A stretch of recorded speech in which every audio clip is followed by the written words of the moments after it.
Dan saya di sini sebagai host dan saya sebagai bintang tamu kita. Ini berapa nih? Sampai berapa? Gak apa mas. Kalau mau bikin kopi aja Yanti. Ada juga ya di sini ya. Nah sambil sebat, kira-kira ini kita bakal ngebahas cerita-cerita horor ya mas ya. Betul, boleh. Saya mau cerita horor juga ada kok. Apa yang menjadi sebuah ketakutan seseorang ketika dengar cerita horor ini? Sebenarnya untuk cerita horor ya, yang saya dapatkan itu rata-rata main di sugesti pak. Sugesti. Iya.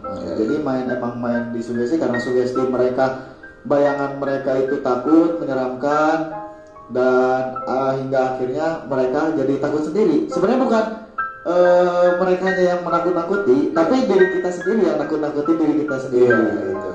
Nah, kenapa sih kalau seseorang di mana ada rasa takut itu bulu kuduk ataupun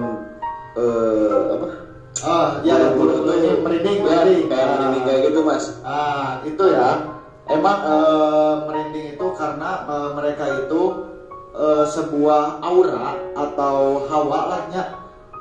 Saya juga kurang paham di situnya. Yeah. Cuman yang namanya aura ketika bersentuhan langsung dengan tubuh atau kita mendekati sebuah aura itu, si bulu-bulu akan merangsang Pak itu. Okay. Yang dimana nanti menyebabkan jadi bulu kuduk merinding. Jadi itu sebenarnya cuma aura-aura aja itu mah. Aura negatif lah ya. Bukan aura kasih kan. Apalagi aura Dede Inun. Iya. Bukan dong. Nah, ada nggak sebuah cerita horor ketika Anda mendaki gunung, Mas?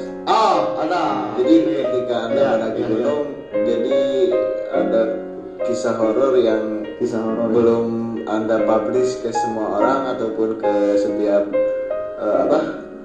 setiap media sosial. Jadi silakan di sini Anda bisa bercerita ketika Anda mendaki ataupun berkemah di gunung dan ada cerita horornya. Ada ini. Jadi ini tuh sebenarnya saya sudah pernah cerita tapi hanya ke segelintir orang. Ya mungkin teman-teman juga mungkin ada yang udah tahu, ada yang belum. Jadi ini tuh awal mulanya itu dari kegiatan kita rame-rame itu sebuah komunitas ya. Kita adain camping ceria. Camping ceria, judulnya aja camping ceria ya. Iya. Nah di situ itu saya lupa lagi tempatnya di mana. Karena kita kayak buka jalur. Ya, buka jalur. Jadi istilah buka jalur ini apa, Mas? Nah, buka jalur itu juga ngamprak lah mun bahasa Sunda mah. Nah, nantinya kayak menjelajah. Jadi ada suatu jalur yang belum ditapaki oleh orang-orang. Nah, kita membuka jalur untuk orang-orang. Nanti siapa tahu ada yang mau mendaki lagi ke situ bisa menggunakan jalur kita. Itu jadi sedikit penjelasan buka jalur atau kalau istilahnya mah pioneering gitu kalau nggak salah teh. Saya lupa lah itu istilahnya. Jadi lanjut lagi. Di situ awal perjalanan itu kita di siang hari. Ya, siang hari. Kita mulai perjalanan siang hari itu mulai naik di tengah perjalanan seperti biasa karena ada yang capek istirahat dulu. Pokoknya kita nyampe di puncak itu di kisaran antara sore lah jam 4 jam 5-an lah. Okay. Soalnya di situ saya nggak bawa jam juga, terus HP juga udah lowbat, jadi saya nggak keburu buka HP juga. Karena harus buru-buru buka tenda dan melihat kondisi langit yang sudah mulai gelap. Gitu. Kisaran udah sore lah ya. Iya, kisaran udah sore itu tuh. Akhirnya kita mendirikan tenda di puncaknya. Sebenarnya di situ juga di puncaknya itu kayak bukan puncak mas, Jadi itu dulunya itu adalah kayak tempat wisata, cuman udah terbengkalai. Oke. Itu tempat wisata udah terbengkalai. Bisa disebutkan itu daerah gunung apa atau hanya diinisialkan aja atau bahaya gitu untuk disebutkan atau tidak? Sepertinya tidak, soalnya saya agak lupa nama daerahnya. Soalnya emang daerahnya mah kalau nggak salah saya sebutkan daerahnya itu daerah mana ya, saya lupa. Pokoknya ada jalur tapal kuda itu di mana ya itu teh? Tapal kuda tuh nggak tahu Cianjur nggak tahu Lembang, itu saya lupa. Pokoknya di situ ada. Di situ ya. Tapal kuda. Nah. Pokoknya dari tapal kuda itu masih lumayan jauh. Lanjut, tadi mendirikan tenda langsung apa? Ya seperti biasalah para perkemah ya kan, mendirikan tenda, menyiapkan logistik untuk makan malam gitu kan, karena untuk naik juga itu lumayan terkuras Pak waktunya. Iya, waktu terkuras, tenaga terkuras, apalagi kalau misalkan kita naiknya itu dikit-dikit istirahat. Nah itu lumayan terkuras waktu itu. Banyak lah ya, kayak momen-momen yang tidak kuat untuk mendaki. Ya itu pasti bakalan menguras waktu juga. Ya jadi kita harus pintar-pintar juga memprediksikan kita nyampe puncak itu perjalanan berapa jam. Kalau yang normalnya nanti kita perhitungkan kalau misalkan kita banyak istirahat kemungkinan berapa ini dan di mana saja kita istirahat. Oke. Ini aduh, bentar ya. Oh iya, itu saat mengganggu. Aduh. Seperti biasa hari mulai gelap, di situ kita seperti biasa istirahat dulu sebentar karena istirahat makan lah, sholat makan isoma lah ya disebutnya, istirahat sholat makan gitu kan, bukan maghrib. Bukan maghrib, istirahat sholat maghrib bukan. Bukan, karena di situ udah disediakan makan juga. Ya, oke. Ya. Nah, untuk di momen horornya itu di kisarannya. Itu momen horornya itu di kisaran jam 2 sampai jam 4 kalau nggak salah. Pokoknya itu tuh terus Pak berlanjut sampai adzan awal berkumandang. Oke. Jadi tengah malam gitu ya. Tengah malam lah. Bisa dibilang tengah malam, dini hari juga bisa. Karena itu di kisaran jam segituan lah. Nah di situ kita kan seperti biasa udah waktunya istirahat ya. Dan di situ juga kita dibagi kelompok buat jaga malam, karena ditakutkannya ada apa-apa gitu. Jadi kita membuat, karena yang dikhawatirkan di gunung itu bukan hanya orang saja ya. Ya, ada hewan bisa jadi hewan, bisa jadi hal-hal lain atau yang negatif. Ya, yang negatif lah itu ya. Bisa dibilang negatif. Nah, di ketika pembagian kelompok jaga malam itu kebetulan saya kebagian di terakhir, Pak. Gitu. Saya bagian jaga malam. Iya, kebagian sip terakhir lah. Ya. Karena dimulainya itu dari jam 10, itu 2 jam, Pak.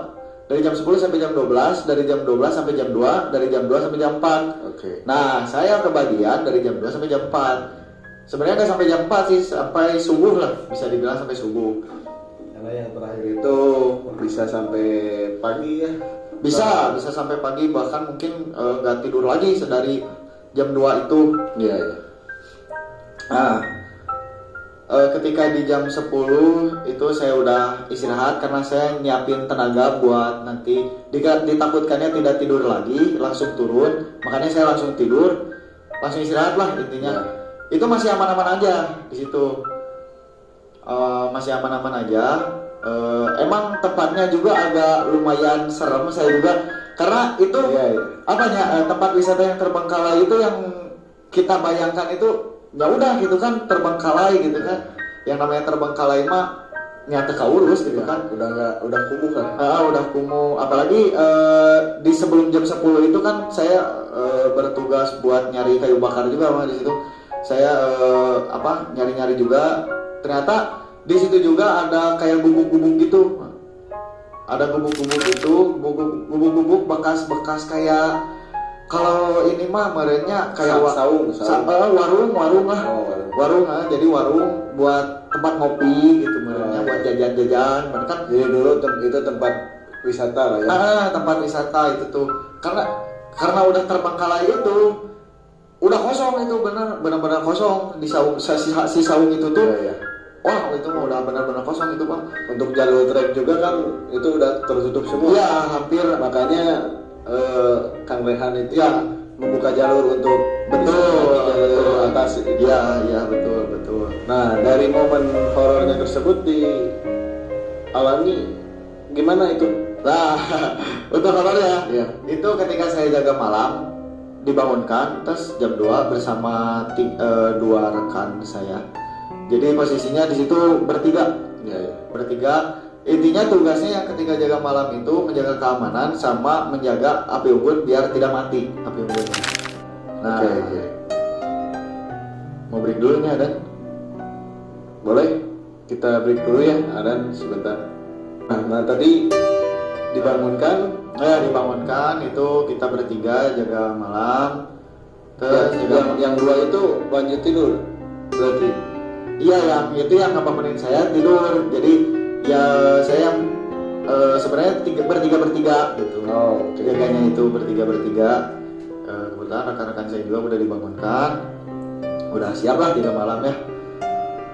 Ketika jaga malam seperti biasa kan, karena bingungnya ngapain, ya udah kita teh ngobrol gitu kan biasa.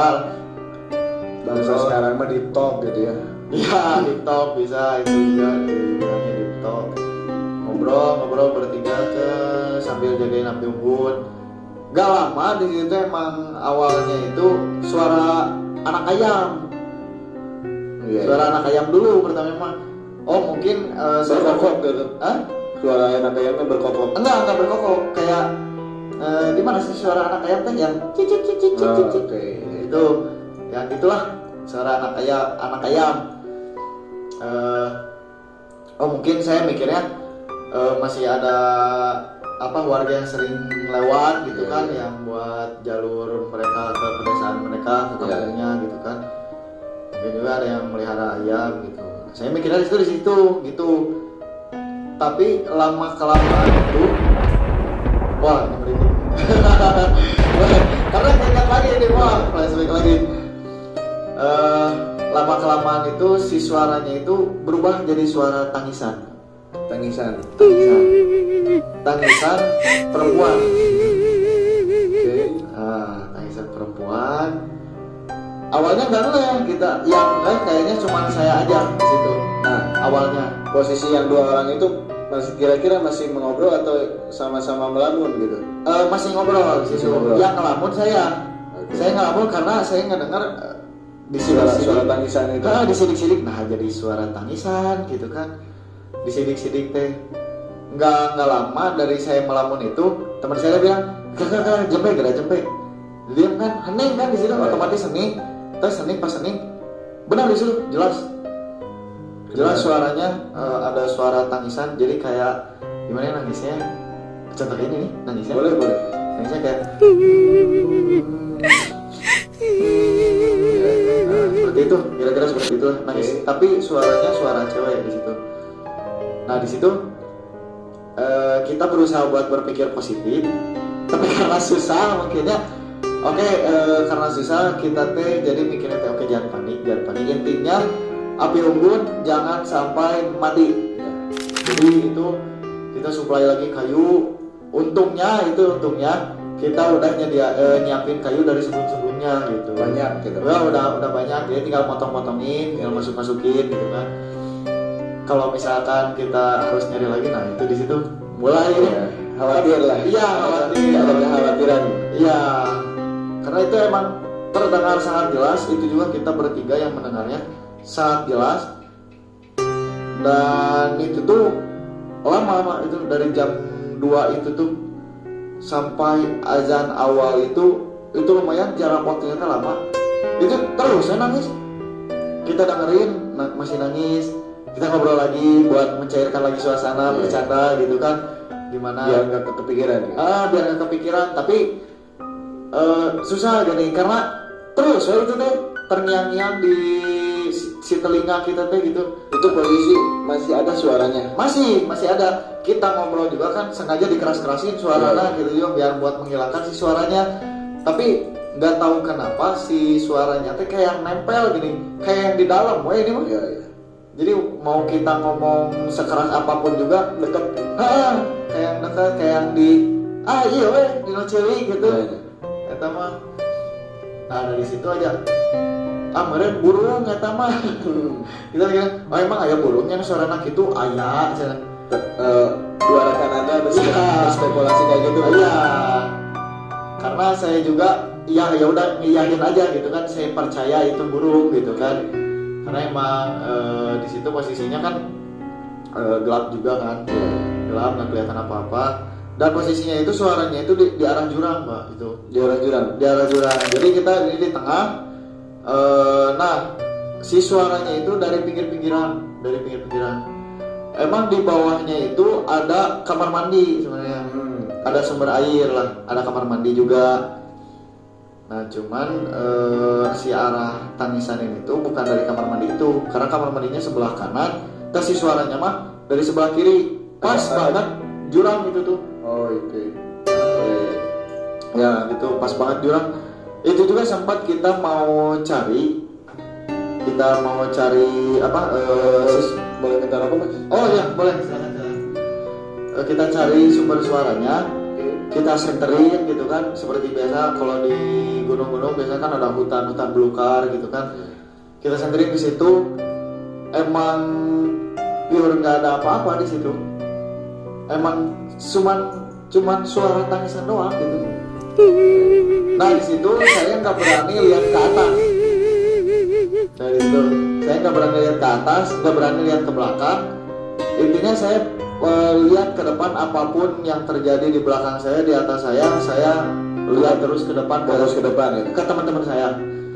Paling noleh sedikit ke kanan, ke teman, ke kiri, ke depan. Intinya saya nggak mau noleh ke belakang ataupun ke atas.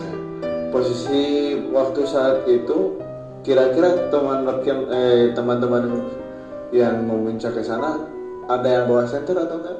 Ada, kebetulan emang kita semua bawa senter semuanya.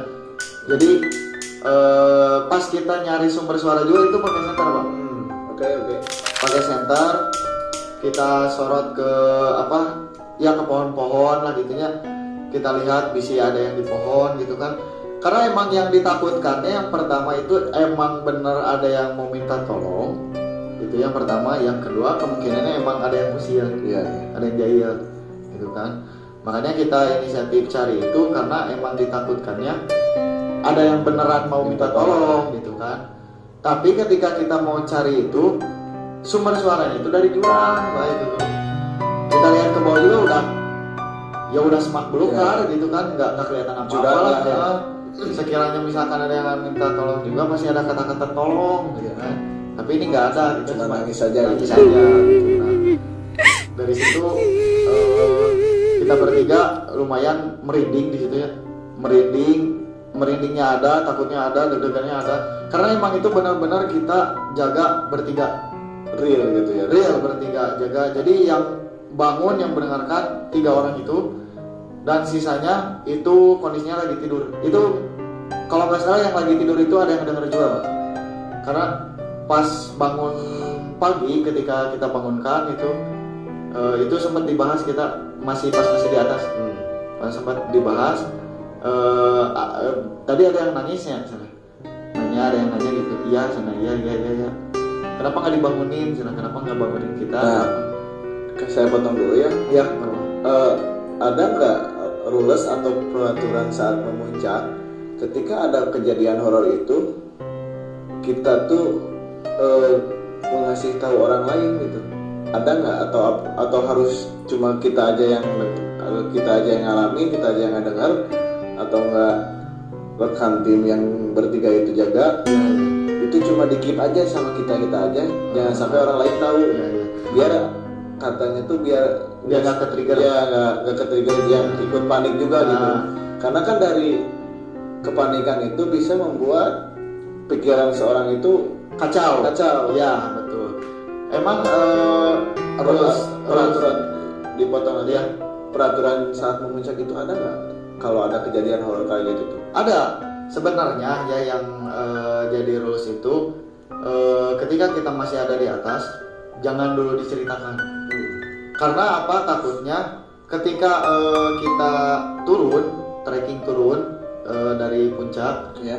itu kita masih panik, ke bawah panik. Nah, ditakutinnya seperti itu rulesnya. Cuman karena itu tergantung orangnya ya. Kalau misalkan orangnya emang nggak ada yang panikan atau kayak gimana, nggak ada yang borangan lah, bahasa kita namanya, Borangan. nggak ada yang borangan, itu sebenarnya nggak apa-apa kita bahas di atas juga. Karena emang untuk mencari kebenarannya juga gitu kan, itu emang benar apakah benar Ya, kayak yang ditakutkannya itu ada yang kayak takutan. nah ya itu Suka lamun di gunung mah ulah ceplas-ceplos lah nya. nah eta jadi nanti membuat mereka tuh jadi panik, jadi nanti kita nggak akan bener lah si turunnya teh mereka tuh Karena kepikiran terus ya. ya kepikiran terus gitu. Makanya ada rules jangan diceritakan dulu ketika kita masih ada di atas. Itu perspektif dari saya ya tentang rules itu. Untuk itunya mas saya nggak tahu gimana pendapat yang lain, cuman pendapat saya seperti itu. Ya mungkin segitu sih yang cerita horor dari saya yang saya alami ketika saya muncak ke gunung ataupun ngecamp. Karena kalau misalkan masalah yang kayak gini itu bisa jadi orang-orang itu berpikiran wah ini mah cerita bohong atau gimana gitu ya. Karena ada aja pasti ada aja yang berpikiran kayak gitu mah. Di luar sana juga kan banyak podcast yang cerita horornya itu tentang kayak di gunung cerita Ya, horor. Nah, betul. kita juga mengungkap di sini emang kebenarannya emang ada. Ya, kalau menurut saya, kalau bagi orang-orang yang nggak percaya ya, kalian harus merasakan sendirilah. Karena emang awalnya juga saya nggak percaya, Pak. Iya, iya. Awalnya saya nggak percaya, kayak misalkan kayak ada pasar lah di gunung gitu kan, tiba-tiba ke pasar gimana atau kayak Karena itu gimana. dimensi lain sebenarnya. Ternyata ketika saya mengalaminya sendiri, oh gininya rasana gitu kan. Jadi nanti emang oh ya emang ada berarti karena Tuhan juga menciptakan jin dan manusia. Dan saya pernah juga dengar juga di podcast orang itu katanya kalau emang ada pasar kayak gitu yang disebutkan Kang Lehan tadi, kita jangan sampai mengikuti alurnya memakan sesuatu itu bisa terjadi hilang gitu. Iya. Ya, jadinya tuh kita tuh langsung masuk ke dimensi lain. Iya. Kecuali kita menahan diri. Ya, Jangan betul. sampai kita memakan sesuatu dari dimensi lain Iya. biar tidak terjun lah biar tidak terjerumus lah Iya. ke hal dimensi lain kayak gitu mungkin ya. Betul. Karena ketika kita dimensi lain dengan dimensi kita itu berbeda, Pak. Apa yang kita lihat di dimensi lain itu bisa jadi berbeda dengan dimensi kita.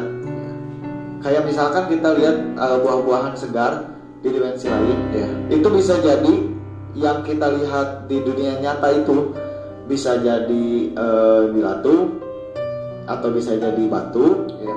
atau bisa jadi apa gitu, kita nggak tahu gitu kan. Karena emang benar-benar berbeda gitu dimensi lain dengan dimensi kita, hanya tempatnya saja yang sama gitu Ya. Itu kalau dari pandangan saya gitu. Karena jin juga kan ada sebuah cerita di sebuah bermuda gitu di laut. Iya. Jin itu membuat suatu kerajaan dengan cahaya gitu. Ya. Nah, di gunung juga pasti di tempat manapun juga jin pasti membuat kerajaannya sendiri kayak Betul, gitu. pasti ada dimanapun kalian berada, pasti ada. Ya. Karena kita Tidak. ada istilah yang bilang gini, kita itu hidup berdampingan Ya. dengan mereka. Nah, Kayak di gitu. situ saya mulai percaya oh ternyata emang benar gitu yang dialami. Karena ciptaan Tuhan itu tidak ada yang apa kata lainnya tuh kalau bahasa kasarnya nggak ada yang bohong lah. Nah, iya betul. nggak ada yang fiktif. Nah, nggak ada yang fiktif, betul. Itu semua nyata. Kalau itu nyata real, yang mengalaminya juga udah banyak gitu ya. Betul. Jadi kita tidak mau nutup mata untuk tidak percaya kepada hal-hal yang kayak gitu. Iya, betul. Karena Al-Quran juga menyebutkan di situ jelasnya wa ma khalaqtul jinna wal insa illa liya'budun. Iya. Dan tidak aku ciptakan jin dan manusia. Nah, nanti mereka juga ada gitu. Iya. Kita harus mempercayai kita hidup berdampingan, Betul. kayak gitu ya. Iya, mungkin. Itu mungkin yang cerita pendakian saya yang pertama ya. Ya. Karena emang ada lagi cerita, cuman saya udah agak lupa karena itu kejadiannya emang udah lama banget. Yang baru-baru dan yang masih terngiang itu hanya di situ. Nah, kira-kira Kang Rehan ini dalam waktu dekat ini apakah ada rencana untuk muncak lagi atau tidak? Oke. Untuk waktu-waktu dekat ini saya ada rencana, cuman kita belum tahu jadi atau enggaknya karena ada satu lain hal yang berhalangan. Untuk waktu dekat ini saya rencana mau ke Manglayang. Ya, ke Gunung Manglayang. Nanti habis Lebaran, rencana habis Lebaran ke Gunung Sangat. Nah, di Lebaran kedua juga saya kebetulan diajak oleh emang saya ke Gunung Tampomas. Itu kita coba keliling gunung. Jadi pindah-pindah dari Gunung Tampomas, nanti pindah lagi ke gunung mana gitu. Jadi itu saling berdekatan gitu gunungnya? Sebenarnya berdekatan enggak sih, cuman emang pengen pindah-pindah aja gitu. Pengen pindah-pindah, dan waktunya juga itu di 1 mingguan lah. 1 minggu. Kalau yang berdekatan itu Gunung Sangar, karena kalau Gunung Sangar itu dekatnya ke Gunung Puntang sama Mega. Itu berdekatan kita, cuman kalau dari Gunung Sangar itu jalurnya lewat ada istilah punggung naga. Iya, punggung naga. Karena jalur trekking kita mendakinya itu naik turun. Nah, gitu dah. Iya. Kayak bukit lah gitu kan.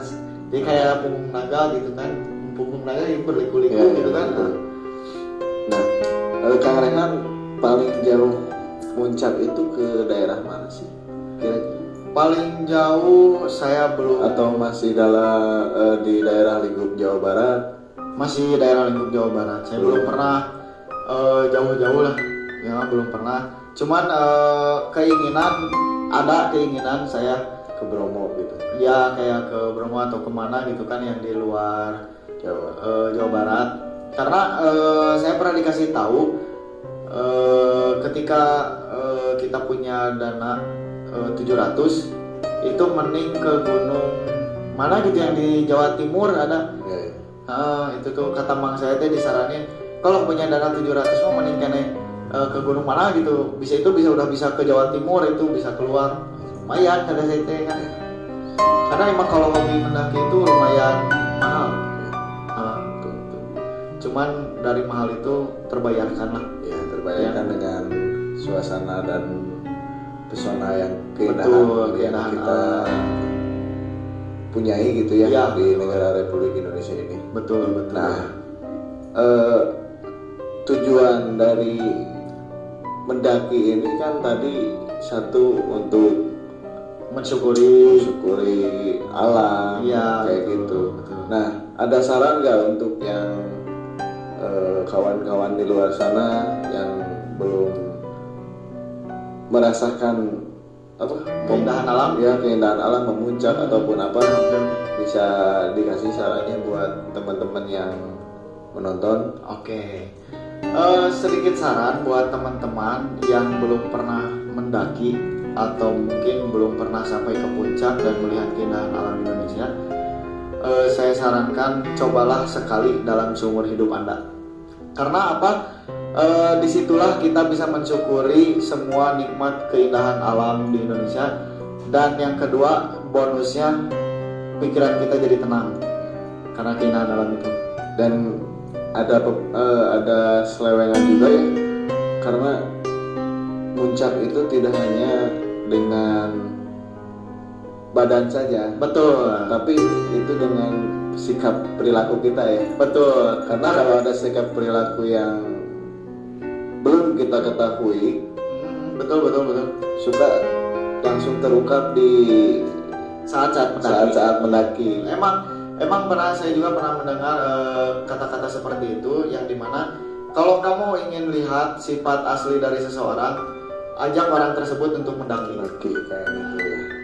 Karena nanti di situ bakalan terlihat Terungkaplah. terungkaplah sifat aslinya kayak gimana ketika mendaki, kepribadiannya seperti apa. Apakah egois? Iya, apakah kepribadiannya seperti apa, perilakunya seperti apa, itu akan terlihat di situ. Oke. Gitu. Nah, terima kasih kepada Kang Rehan ya untuk bercerita tentang pengalamannya mendaki, pengalaman horornya, bisa mengedukasi kepada teman-teman Betul. yang sudah meluangkan waktu di podcast kali ini. Iya.